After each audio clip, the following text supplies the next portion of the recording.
असं नेमकं काय घडलं की जालन्यामधली सगळ्यात मोठी सूतगिरणी आज बंद पडली?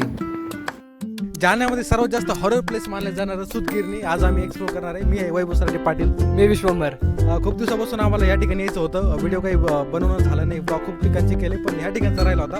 तर स्पेशली आज सूतगिरणी तुम्हाला दाखवतो. मी पण बघतो आतमध्ये. आणि आतापर्यंत आम्ही ऐकलं होतं की इथून वेगवेगळे आवाज येते किंवा भूत वगैरे असं आहे रात्रीचं, दिवसाचं माहिती नाही. तर चला आम्ही पण बघतो, तुम्हाला पण दाखवतो. चला.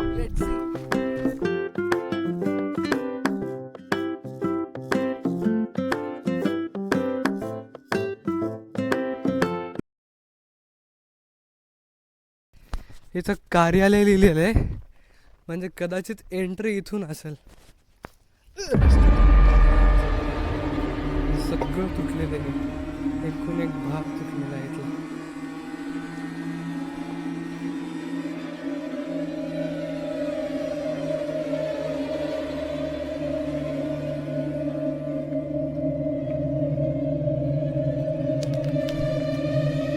एवढं मोठं प्लेस आहे, जवळपास 60-70 एकरमध्ये असू शकते.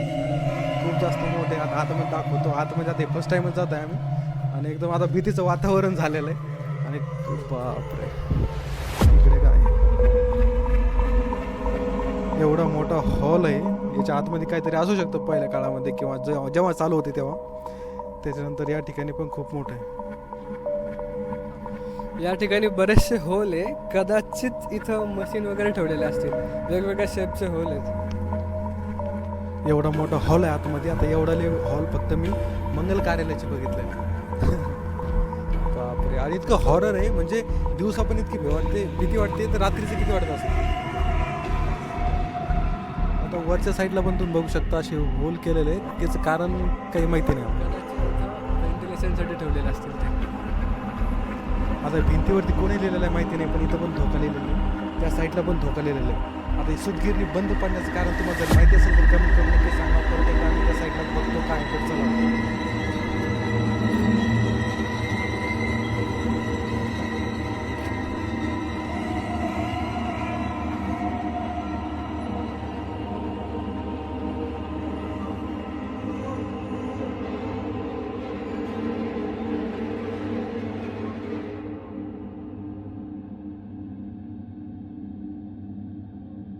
इथं बऱ्याच वेगवेगळ्या प्रकारचे डोअर आहे आणि प्रत्येक डोअरमध्ये काहीतरी वेगळाच नजारा दिसतो. या साईडला पण एक डोअर आहे, परत समोर पण असेच आहे.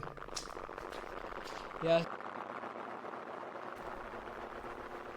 इथं असे वेगवेगळे चेंबर बनवलेले आहे. या साईडला तुम्ही पाहू शकता, दोन्ही साईडला पण आहे. या साईडला आतमध्ये पहिल्या काळामध्ये कशासाठी यूज करत होते ते तर माहिती नाही, पण असे वेगवेगळे चेंबर वगैरे बनवलेले. मी एक सजेस्ट करेल की तुम्ही जर लहान मुलं असाल तर या ठिकाणी येऊ नका, आणि कोणी जर यायचं असेल तर सोबत घेऊन या. पण मी एक सजेस्ट करेल की रात्री तर येऊच नका तुम्ही. वरती जायचं पायर आहे आणि खाली अंडरग्राऊंड आहे, पण अंडरग्राऊंडमध्ये इतका अंधार आहे, खालून काय आलं तर चल भाई तिकडे, पण मी नाही जाऊ शकत.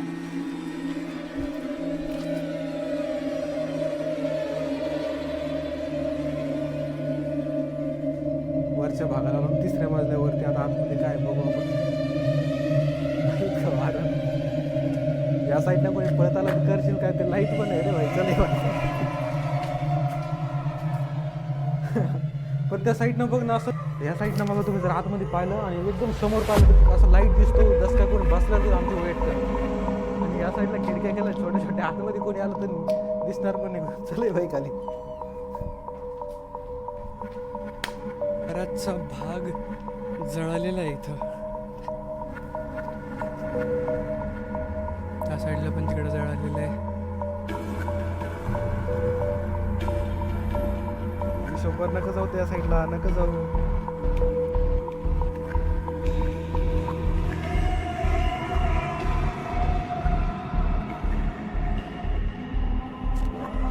एवढ्या मोठ्या जागेमध्ये अंडरग्राऊंड सुद्धा रस्ता केलेला आहे, इकडून सुद्धा जाऊ शकतो.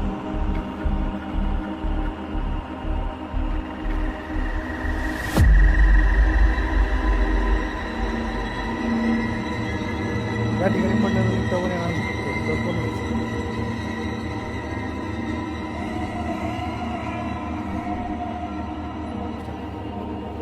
या ठिकाणी हाऊससारखं काहीतरी बनवलेलं आहे आणि या ठिकाणी तुम्ही बघू शकता की दगड एका ठेवलेले आहे. त्याच्यावरती कोणीतरी नखाचे निशाण तिथं दिसत असेल तुम्हाला, थोडं झूम करून दाखव.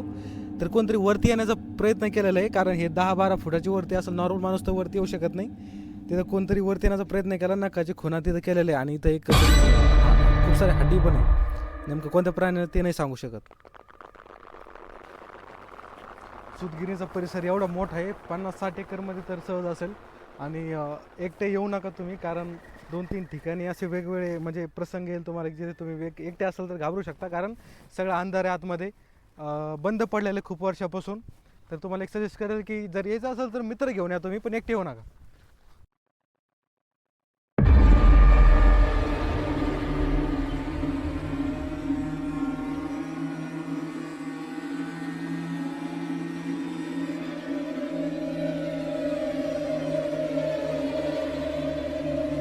एक छोट्याशा ब्लॉगमध्ये एवढं काही कवर होऊ शकत नाही, जेवढं पण पॉसिबल झालं आम्ही तुम्हाला दाखवण्याचा प्रयत्न केला.